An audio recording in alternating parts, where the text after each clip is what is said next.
The ballroom at Pemberton House blazed with the light of 100 candles, and Miss Charlotte Reeve stood near the edge of it, exactly where she intended to be.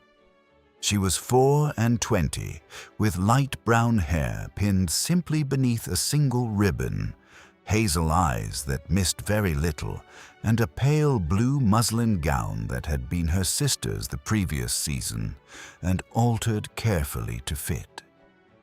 She was not poor, precisely. Her father was a baronet of modest means, a good man with a small estate and a great fondness for books he could no longer afford to buy. But there was no money for a season of her own, and there had not been for several years, and Charlotte had made her peace with that fact a long time ago. She was here for one reason only. "Diana," she said, catching her younger sister's elbow as the girl drifted past in a flutter of nervous excitement. "You are doing wonderfully. Stop looking at the door." "I cannot help it," Diana said. "What if no one asks me to dance?" "Someone will ask you to dance," Charlotte said. "You are 18 and lovely, and you have not yet learned to be tired of any of this. Go and enjoy it." Diana went, reassured, and Charlotte returned her attention to the wall, where she intended to remain for the rest of the evening. She had danced exactly twice this season, both times out of obligation, with elderly gentlemen who required steering more than partnering. She had decided, with the particular clarity that comes from watching the same performance several years running, that dancing held very little interest for her anymore. She had opinions about that. She generally kept them to herself. "You are not dancing," said a voice beside her. She turned. Lady Hartwell, a friend of her mother's, stood there with the particular expression of a woman about to offer unwanted advice. "I'm chaperoning," Charlotte said. "You are hiding," Lady Hartwell said, not unkindly. "It is the same thing you did last season." "It is considerably more useful," Charlotte said, "than standing in the middle of the floor hoping someone notices me."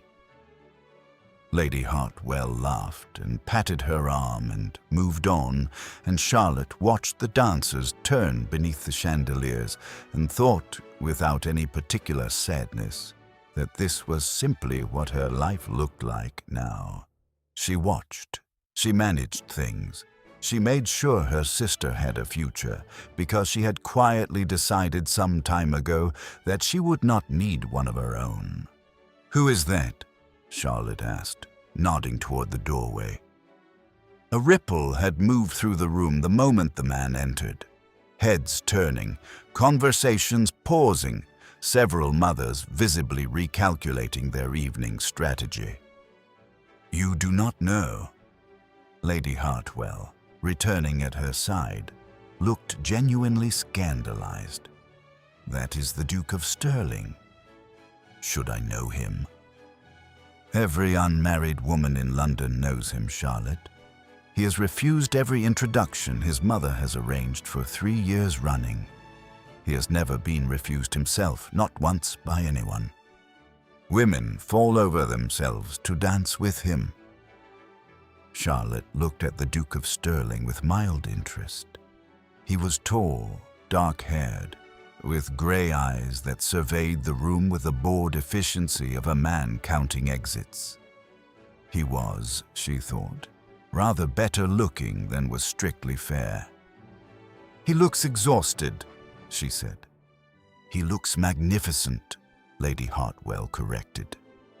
"He looks," Charlotte said, "like a man who has been asked the same question 40 times this evening and is already composing his 40th identical answer."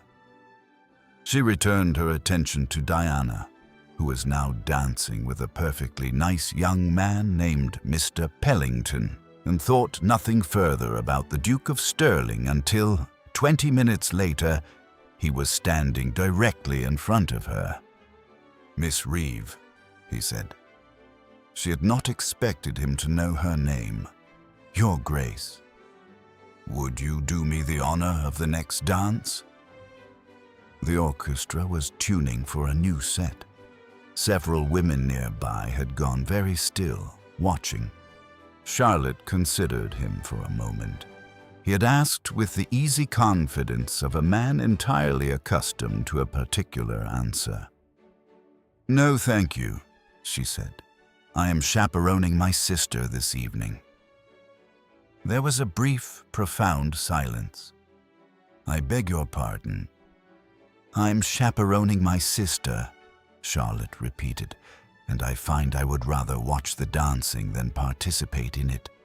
But thank you for asking."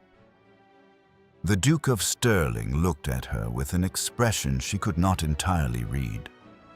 Not offended, precisely. Something closer to genuine confusion.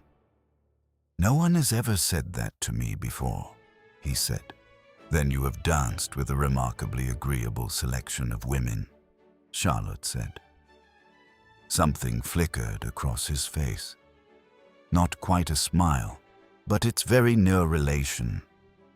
"Apparently so," he said, and bowed and walked away, and Charlotte returned to watching her sister dance, mildly amused and entirely certain she would never think of the encounter again.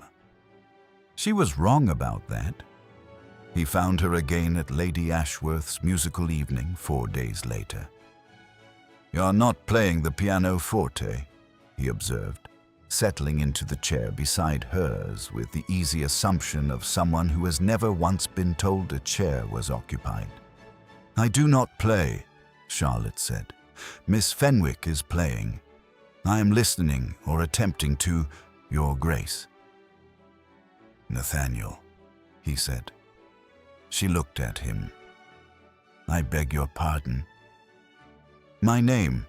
You may as well use it since you appear entirely unmoved by the title."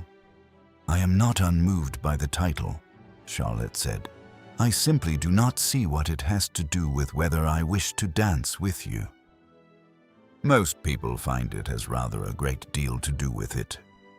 "Most people," Charlotte said, "are wrong about a number of things."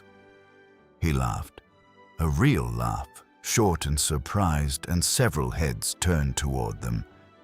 He did not seem to notice. "Why did you refuse me?" he asked. "I've been turning it over for 4 days. It is becoming a distraction." "You are not the problem," Charlotte said. "I simply did not want to dance." "With me, specifically." "With anyone, generally." "That is somehow worse," he said, "and also considerably more interesting." Charlotte studied him. "Why does it matter so much, Your Grace? You could have any woman in London on your arm within the hour."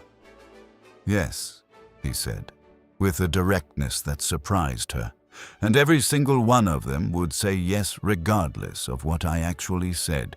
You said no to a perfectly ordinary question and meant it. I find that I would like to know why." "Because I meant it," Charlotte said. "There is no mystery to uncover." "There is always a mystery," Nathaniel said. "I've simply not found it yet." It was his aunt, Lady Beatrice, who appeared at Charlotte's door 3 weeks later with an entirely unexpected proposal. "My nephew's younger sister is to make her debut in 6 weeks, Lady Beatrice said, settling into the modest drawing room of the Reeve household with the comfortable authority of a woman who had visited grander rooms and found them less interesting. "Lady Sophie is 17, clever, and has the social instincts of a particularly determined goat. She says precisely what she thinks at precisely the wrong moment. I understand you have some experience managing a younger sister through difficult social waters." "Diana has done very well," Charlotte said carefully.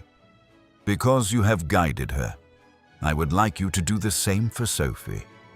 For payment, naturally." a generous sum paid quarterly, which I understand would not go unwelcome in this household. Charlotte's father's voice came from the next room, where he was attempting, not for the first time, to negotiate with his bootmaker over an unpaid bill. Charlotte was aware, with the particular clarity of someone who manages household accounts, that the money would not go unwelcome at all. "Why me?" Charlotte asked. "Because my nephew has not stopped mentioning you since the Pemberton ball," Lady Beatrice said, with the directness of a woman entirely unconcerned with subtlety. "And because Sophie needs someone who will tell her the truth rather than what she wants to hear. You appear to specialize in that." Charlotte considered this. "Your nephew knows of this arrangement." "It was his suggestion," Lady Beatrice said, "though he would deny that with considerable conviction if you asked him."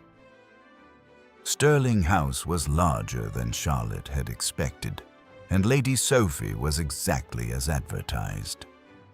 "You're the one who refused to dance with Nathaniel," Sophie said by way of introduction on Charlotte's first morning. "Everyone is talking about it. I think it's the most interesting thing anyone has done in London in years." "That seems like an overstatement," Charlotte said. "It isn't. He's impossible to surprise." "You surprised him." Sophie studied her with open curiosity. "Are you going to teach me to dance, or to embroider, or whatever it is companions teach?" "I am going to teach you to say things in an order that does not horrify your dancing partners," Charlotte said. "We will begin there." Sophie laughed, delighted, and Charlotte felt the beginning of genuine fondness settle into place. The arrangement established a rhythm within the week. Mornings in the schoolroom, working through deportment and conversation. Afternoons in the gardens, where Sophie's energy required somewhere to go. Evenings, increasingly, in the library, where Nathaniel had taken to appearing with papers he was not reading. "You are not working," Charlotte observed, on the fourth such evening, looking up from the book Sophie had abandoned on the table between lessons. "I'm thinking," Nathaniel said, "about estate matters. About why my sister has stopped saying alarming things to dinner guests within the space of a fortnight, when I could not achieve it in 17 years. She was never given a reason to want to," Charlotte said. "She simply needed someone to explain why it mattered, rather than simply telling her to stop." "You make it sound simple." "It is simple. It is merely not easy." Charlotte closed the book. "You could have told her that yourself, you know." "I am her brother," Nathaniel said. "Brothers are not believed in matters of social grace. It is a fundamental law of nature." Charlotte laughed, and he watched her laugh with an expression she did not entirely understand, and did not examine too closely. "You drew this?" Nathaniel asked one evening, holding up a small sketch Charlotte had left on the library table. A quick study of the garden, the old oak, the bench beneath it. "It is nothing," Charlotte said, reaching for it. "An idle habit." "It is rather good," he said, not relinquishing it. "You have given the oak more character than most portrait painters give their subjects." "The oak has more character than most of your acquaintances, Your Grace."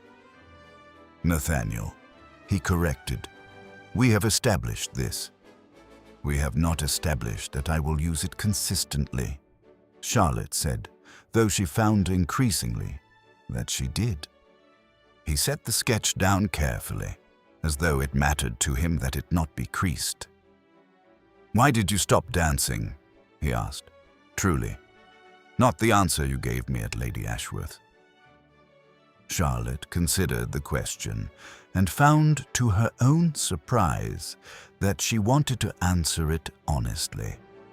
Because I watched my mother manage a household on very little money and a great deal of worry for 10 years, and I understood, fairly young, that romance was a luxury we could not particularly afford. So I stopped looking for it. It seemed like the practical thing to do. "That sounds lonely," Nathaniel said quietly. "It is occasionally," Charlotte admitted.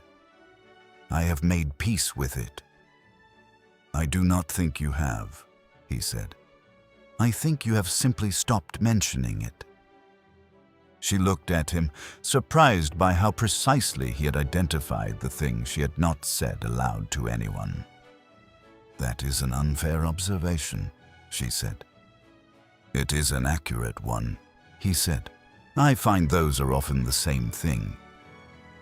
Sophie's debut ball arrived on a clear evening in late April, and Charlotte stood at the edge of the Sterling House ballroom watching 6 weeks of work walk across the floor in a gown of pale yellow silk.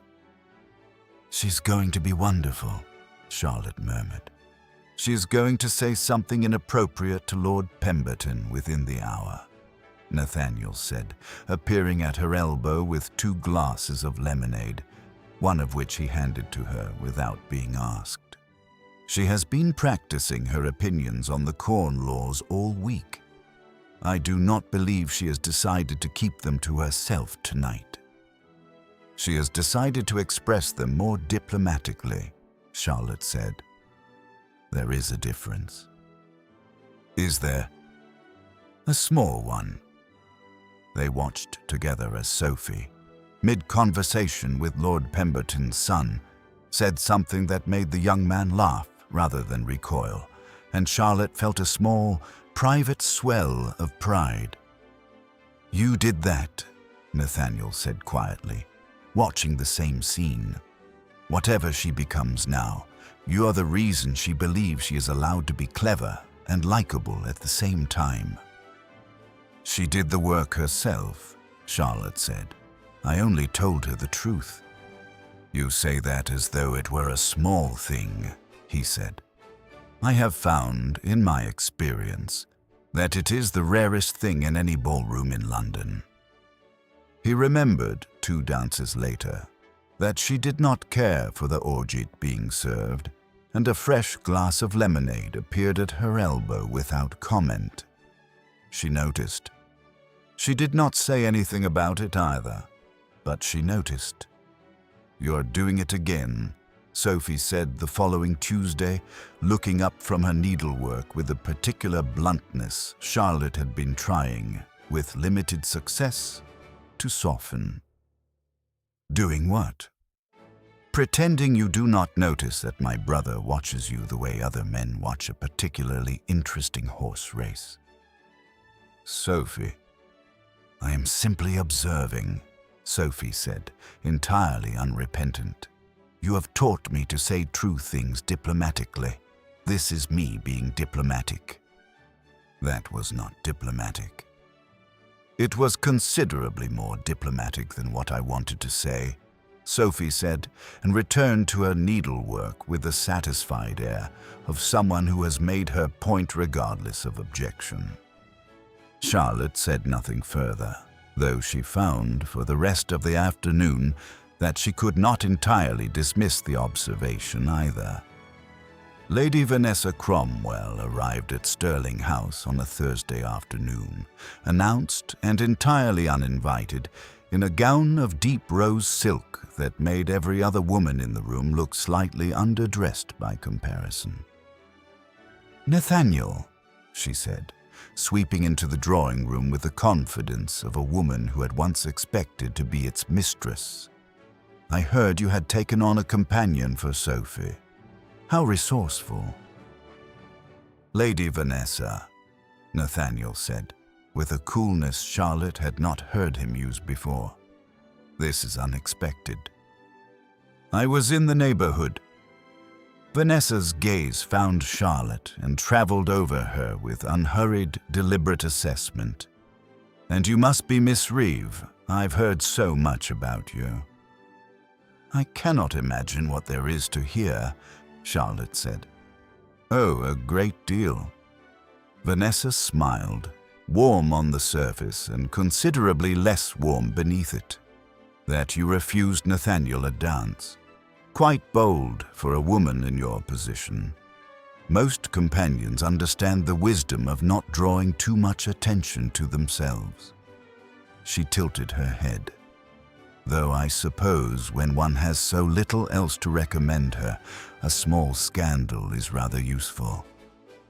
Charlotte kept her expression entirely composed. "I'm not certain refusing one dance qualifies as scandal, Lady Vanessa." "No," Vanessa agreed pleasantly. "I suppose it depends on what one is hoping it will lead to." Nathaniel's jaw tightened.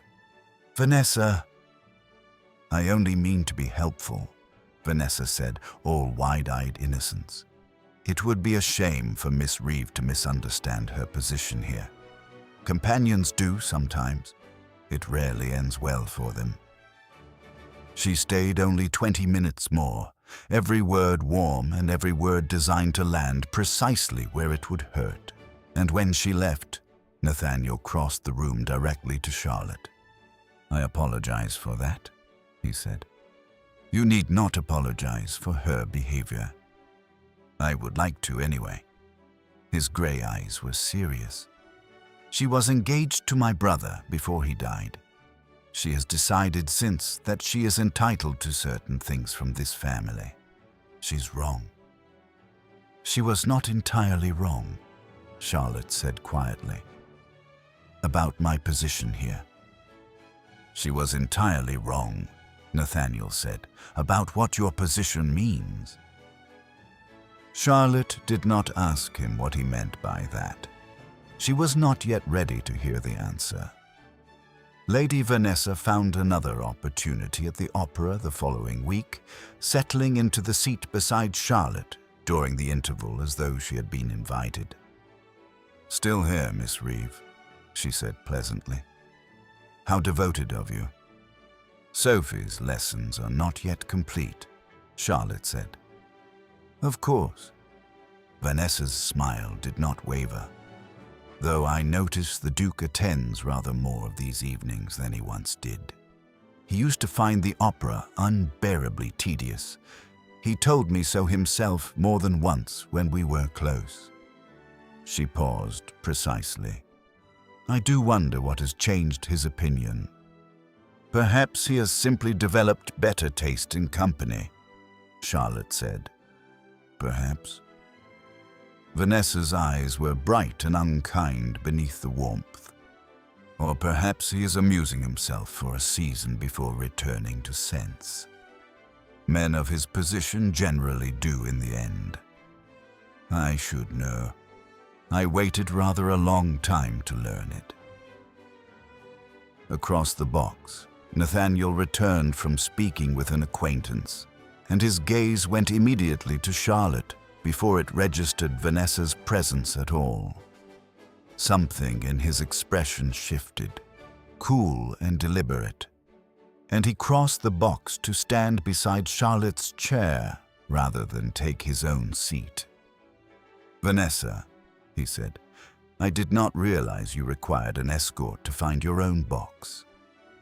"I wish to greet Miss Reeve," Vanessa said. "We were having such an interesting conversation." "I am sure you were," Nathaniel said, and the warning beneath the words was unmistakable. Vanessa rose, gathering her shawl with practiced grace. "I shall leave you both to the second act, then." She paused at Charlotte's shoulder. "Do take care, Miss Reeve. Hope is a costly thing to keep for a woman in your position."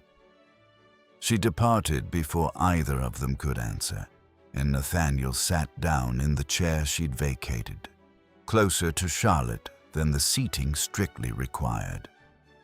"Ignore her," he said quietly. "I'm trying," Charlotte said.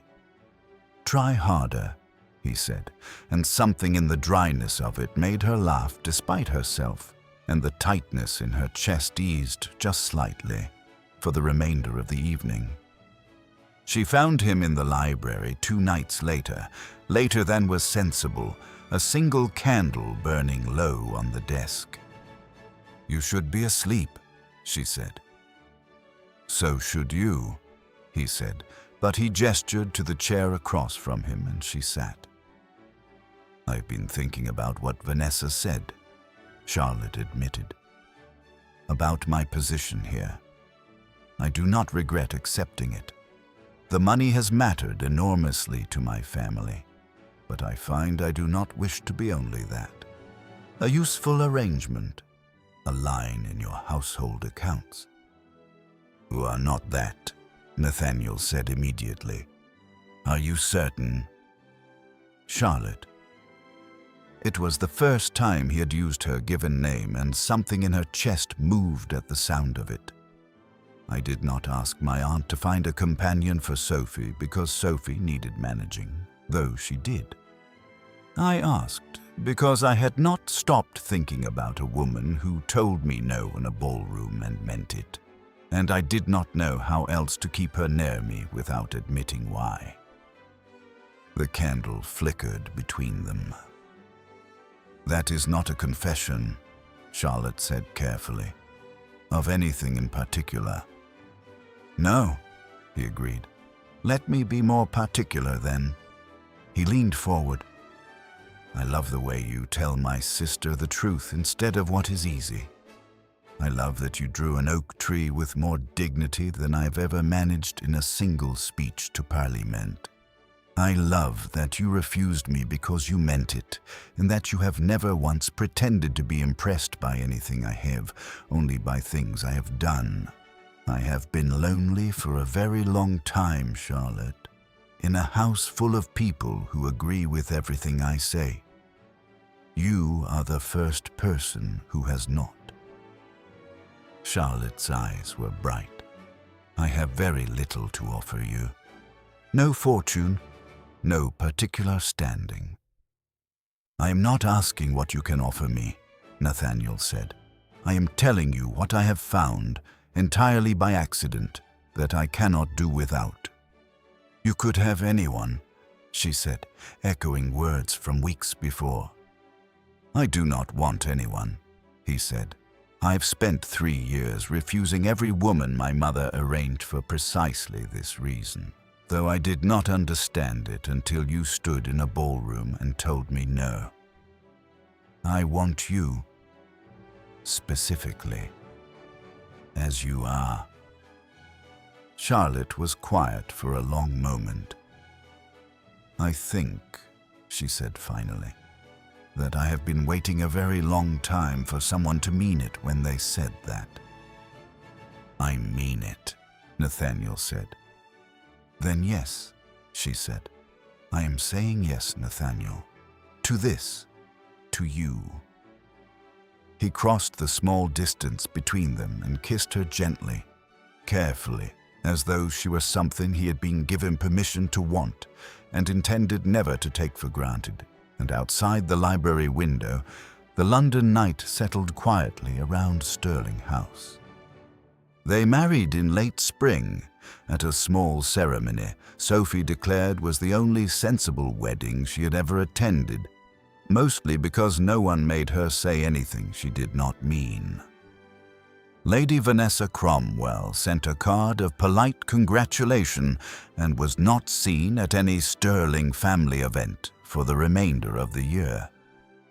5 years later, the library at Stirling House belongs, most evenings, to 4 people and a great deal of noise.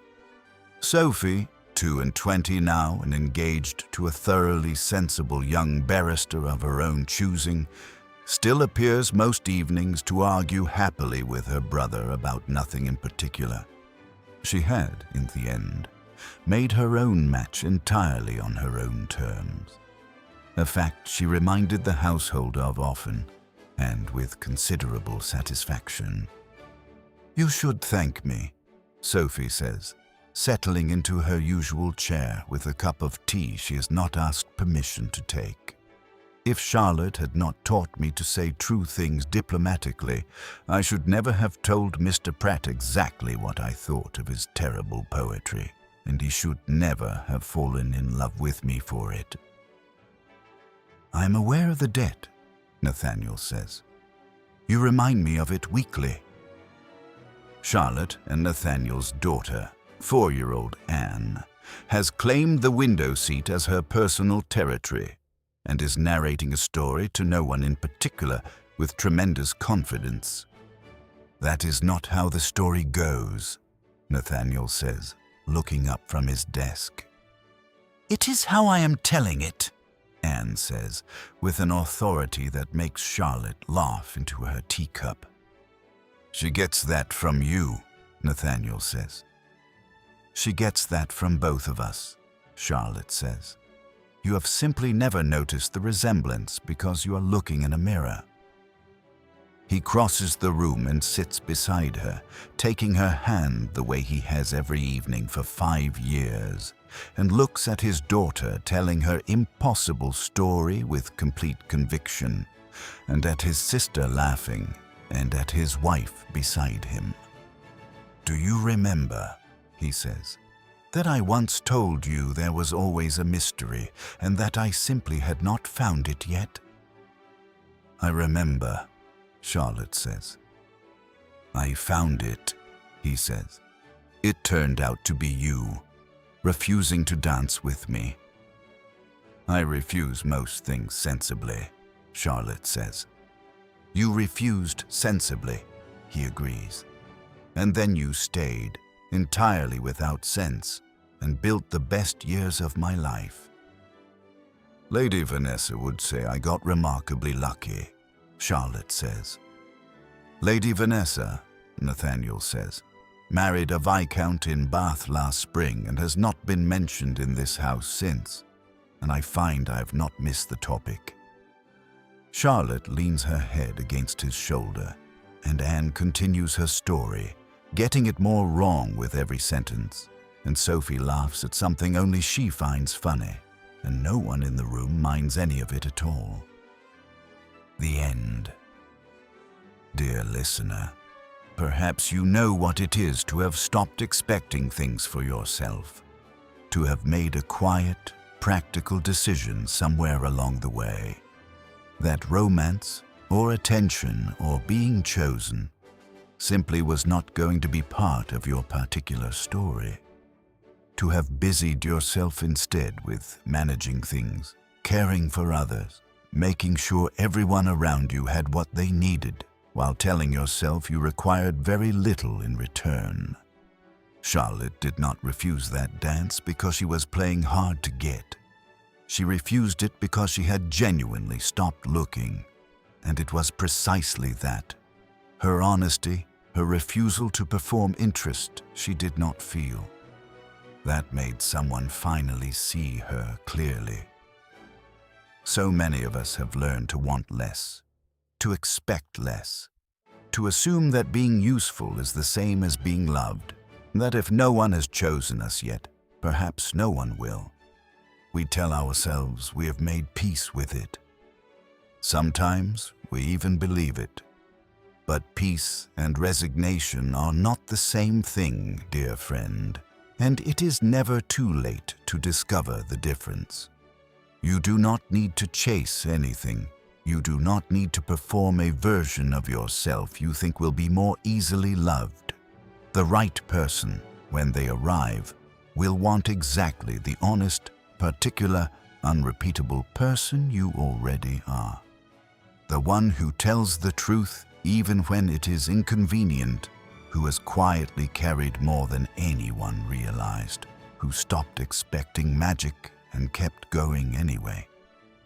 Tonight, as you rest, let yourself wonder, just a little, what you have been refusing to want. Not out of caution, out of permission, finally, to want it again. Sleep well. Your story is not finished. It may simply be waiting for you to notice it has already begun. With love. From all of us at Fables of Love. Thank you so much for staying with us until the very end of this story. If it made you laugh, cry, or believe in love all over again, we would be so grateful if you liked this video, left a comment, and subscribed to the channel. Sharing it with someone who loves historical romance means the world to us and keeps our storytelling corner alive. Another story is waiting for you at the end of this video. Click, listen, and let your heart be swept away once more. From all of us at Fables of Love, thank you for being here.